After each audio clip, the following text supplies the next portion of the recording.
మౌలి గారు మిమ్మల్ని క్వశ్చన్ అడగాలనుకుంటున్నారు. అరుణ గారు, గద్వాలలో బంగ్లా రాజకీయాలు జరుగుతుంటాయి. ఆ బంగ్లా రాజకీయాల్ని బద్దలు కొడతామని చెప్పి కాంగ్రెస్ నాయకులు అంటుంటారు. స్వయానా రేవంత్ రెడ్డి కూడా అన్నారు అక్కడ ప్రచారంలో. ఏం జరుగుతుంది గద్వాల బంగ్లా రాజకీయాలు? ఏంటి అక్కడైనా అరాచకాలు జరుగుతున్నాయా? సరే, మీరు అందరు ఇట్లే రండి, గద్వాల్లో తేరు మైదానంలో ఒకటి పెడదాము. తేరు మైదానం ఉంటుంది, మీ గద్వాల్లో తేరు మైదానం ఉంటుంది. ఇట్లా ఓపెన్ డిబేట్ పెట్టండి, ఓపెన్గా గద్వాల పబ్లిక్ని పిలవండి, ఓపెన్గా అక్కడ మాట్లాడండి. ఎవరైనా బంగ్లా ఏం చేసిందో వచ్చి చెప్పమనండి, పబ్లిక్లో చెప్పొచ్చు కదా. పబ్లిక్ బంగ్లా అనేటటువంటిది అది పేరు ప్రజలు ఇచ్చిన బంగ్లా అండి, ప్రజలు ఇచ్చినటువంటి పేరు, అది మేము పెట్టుకున్న పేరు కాదు.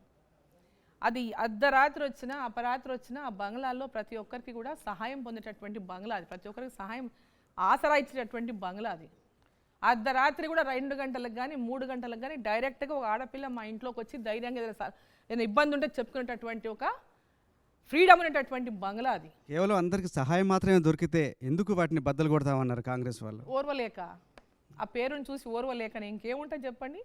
చెప్పమనండి వాళ్ళు ఏం చేశారు, బంగ్లా ఏం చేసి చెప్పమనండి. దమ్ముంటే ఆ బంగ్లా ఏం చేసిందో దమ్ముంటే అన్నవాళ్ళని చెప్పమనండి. బంగ్లాలో ఏం అరాచకాలు జరిగాయి, ఏమైనా నష్టం, ఎవరికైనా నష్టం చేశామా, ప్రజలు ఏమైనా దోచుకున్నామా, లేకుంటే ఏం చేశామని చెప్పమనండి. స్వయంగా రేవంత్ రెడ్డి కూడా అన్నారు. గతంలో కేటీఆర్ అన్నాడు అసెంబ్లీలో బంగ్లా అని, ఇప్పుడు రేవంత్ రెడ్డి గారు బంగ్లా అంటున్నాడు. సో బంగ్లా రాజకీయాలని వీళ్ళు డైజెస్ట్ చేసి, అంటే ప్రజలకు సేవ చేసి ఆ సేవ ద్వారా మాకు వస్తున్నటువంటి కీర్తిని ప్రతిష్టను ప్రజల లోపల ఏ పార్టీ వాళ్ళైనా కానీ ఒక్కరిని వచ్చి మమ్మల్ని చెడ్డవాళ్ళని చెప్పమనండి, ఏ ఒక్కరు చెప్పలేరు. సరే, రాజకీయ పరంగా డిఫరెంట్ ఒపీనియన్ ఉండొచ్చు, ఓట్లు వేయొచ్చు, వేయకపోవచ్చు, ఇంకోరికి ఇట్స్ డిఫరెంట్. కానీ వ్యక్తిగతంగా మాకు ఏ రకమైనటువంటి అక్కడ పేరుందో మీరు ఇక్కడ అందరు ఉన్న వాళ్ళందరూ అక్కడికి వచ్చి ఒకసారి మీరు చూసుకోండి, అడగండి, ప్రజల్ని అడగండి, చెప్తారు కదా. ఓకే, నెక్స్ట్ పార్లమెంట్ ఎలక్షన్లో మీరు ఎక్కడి నుంచి పోటీ చేస్తున్నారు?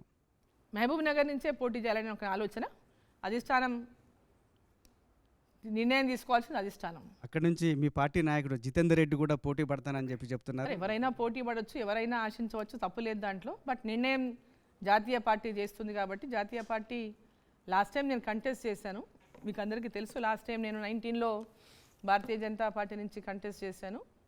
సో యాక్చువల్గా అప్పుడు చేయాలని కూడా లేకుండింది నాకు, వాళ్ళు లాస్ట్ టైమే టికెట్ ఇచ్చి కంటెస్ట్ చేయించారు.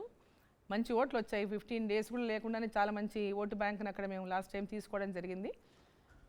3,33,353 ఓట్లు వచ్చినాయి విత్ ఇన్ 15 డేస్. అప్పటికి ఇంకా నేను పార్టీ మారిన సంగతి కూడా గ్రామాల్లో, గ్రామీణ రూరల్ ఏరియాస్లో పబ్లిక్కి రీచ్ కాలేదు. నా పార్టీ అంటే నేను అంతవరకు కాంగ్రెస్లో ఉన్నా కాబట్టి చేతి గుర్తనేటటువంటి ఒక ఇది ఉండింది. దానివల్లనే లాస్ట్ టైం నేను అరుణమ్మ అంటే చేతి గుర్తు అనేది దీంట్లో పోయిందంటే. సరే, ఈసారి ఖచ్చితంగా ప్రజలు నరేంద్ర మోదీ గారి మీద కూడా పెద్ద ఎత్తున ఈసారి నరేంద్ర మోదీ గారి మళ్ళీ 3వసారి ప్రధానమంత్రి కావాలని ప్రజలందరూ కోరుకుంటున్నారు. అదేవిధంగా లాస్ట్ టైం కంటెస్ట్ చేసి తక్కువతో ఓడిపోయాను కాబట్టి ఉంటే బాగుంటుందని కోరుకుంటున్నాను. సో ఏదైనా డిసిషన్ మాత్రం జాతీయ పార్టీ చేస్తుంది, మహబూబ్నగర్ నుంచే పోటీ చేయాలని నా ఆలోచన. కానీ ఇద్దరు లాబింగ్ చేస్తున్నారు కదా, మౌలి గారు అడిగినట్టు అక్కడ నుంచి జితేందర్ రెడ్డి మీరు పోటీ పడుతున్నారు. పోటీ పడకుండా సీటు ఎవరైనా అడిగే వాళ్ళని అడగొద్దని చెప్తారా? ఎవరైనా అడగొచ్చు కదా పార్టీలో, party will take a decision. Okay, కానీ అదే మహబూబ్ నగర్లో ఉన్న 2 పార్లమెంట్ నియోజకవర్గాలను మళ్ళీ హస్తగతం చేసుకోవాలి అని ముఖ్యమంత్రి ప్రయత్నం కూడా చేస్తున్నారు. వారి ప్రయత్నం వాళ్ళు చేస్తారు, మా ప్రయత్నం మేము చేస్తాం. ఏ రాజకీయ పార్టీ అని ఎవరి ప్రయత్నం వాళ్ళు చేస్తారు, మా ప్రయత్నం మేము చేస్తాం కదా. కానీ ఉమ్మడి మహబూబ్ నగర్ జిల్లాలో బీజేపీ పెద్దగా ప్రభావాన్ని చూపించలేదు. మీరు ఉపాధ్యక్షురాలుగా ఉన్న జిల్లాలో మన బీజేపీ పెద్దగా ప్రభావాన్ని చూపించలేదు. రాష్ట్ర వ్యాప్తంగా కూడా నేను అదే చెప్పాను, ఇంతకుముందే చెప్పాను, దానికి కారణాలు అనేకం అని. భారతీయ జనతా పార్టీ అనేక కారణాల చేత ఈరోజు కాంగ్రెస్ పార్టీ దాన్ని టేక్ ఓవర్ చేసింది తప్ప, భారతీయ జనతా పార్టీకి ప్రజల లోపల చాలా పెద్ద ఎత్తున సింపతి ఉన్నది, నరేంద్ర మోదీ గారి మీద పూర్తి విశ్వాసం ఉన్నది. ఆ నమ్మకంతోనే, ఆ విశ్వాసంతోనే మేమందరం కూడా గట్టిగా నెక్స్ట్ రాబోయేటటువంటి పార్లమెంటులో తప్పకుండా 10 నుంచి 12 స్థానాలను కైవసం చేసుకుంటున్నటువంటి విశ్వాసం కూడా ఉన్నది. శ్రీధర్ మిమ్మల్ని క్వశ్చన్ అడగాలనుకుంటున్నారు. మేడం, చాలామంది బీజేపీ నేతల్ని కాంగ్రెస్ వాళ్ళు టచ్ చేశారు, కొంతమంది మీ పార్టీ నుంచి అక్కడికి కూడా వెళ్ళారు. డీకే అరుణకి ఏమన్నా టచ్ చేశారా? ఎందుకంటే చాలా రోజుల నుంచి డీకే అరుణ కాంగ్రెస్లోకి వెళ్తుందని చెప్పి కూడా కొన్ని వార్తలు వస్తున్నాయి. ఎలక్షన్ల ముందు కూడా చాలా చేశారు. ఎవరు డీకే అరుణ మారిపోతుంది, నామినేషన్లు అయిపోయినా కూడా పోతుంది అని చెప్పారు. అంటే ఇది ఒక మైండ్ గేమ్.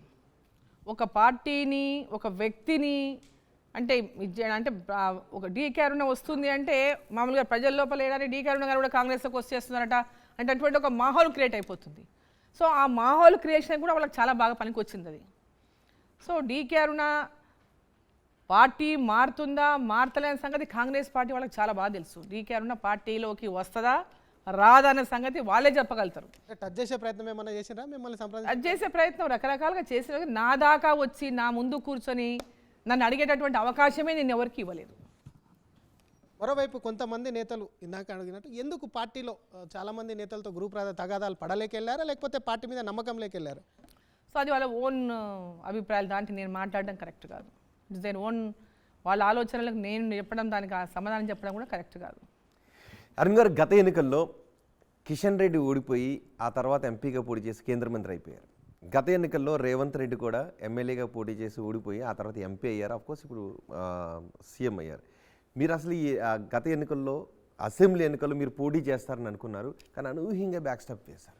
ఎందుకు? నేను మొదటి చెప్పాను, మా అధిష్టానానికి కూడా చెప్పాను, నేను పార్లమెంట్కి పోటీ చేస్తాను, చేస్తే మామూనారు చేస్తాను లేకపోతే పార్లమెంట్ చేస్తానని చెప్పాను. పార్లమెంటుకు అసెంబ్లీకి మన జితేందర్ రెడ్డి గారు అడిగారు కాబట్టి నేను పార్లమెంట్కి చేస్తానని చెప్పాను. సో ఈసారి పార్లమెంట్ ఎన్నికల్లో గెలిచి మీరు కూడా కేంద్ర మంత్రిగా అవ్వాలని అనుకుంటున్నారా? గెలవాలని తప్పకుండా గెలవాలని అనుకుంటున్నాను. కేంద్ర మంత్రి అనేది నా చేతుల్లో ఉండదు. నెక్స్ట్ రేపు మా ప్రధానమంత్రి నరేంద్ర మోదీ గారు మళ్ళీ ప్రధానమంత్రి అవుతారు, వారి చేతుల్లో ఉంటుంది ఎవరిని క్యాబినెట్లో తీసుకోవాలనేది. అది నేను ఇక్కడ చెప్పడం అనేది కరెక్ట్ కాదు. మరిన్ని వీడియోస్ కోసం ఛానల్ ని సబ్స్క్రైబ్ చేయండి, లేటెస్ట్ అప్డేట్స్ కోసం వాట్సాప్ ఛానల్ ని ఫాలో చేయండి అండ్ లింక్ డిస్క్రిప్షన్ లో ఉంది.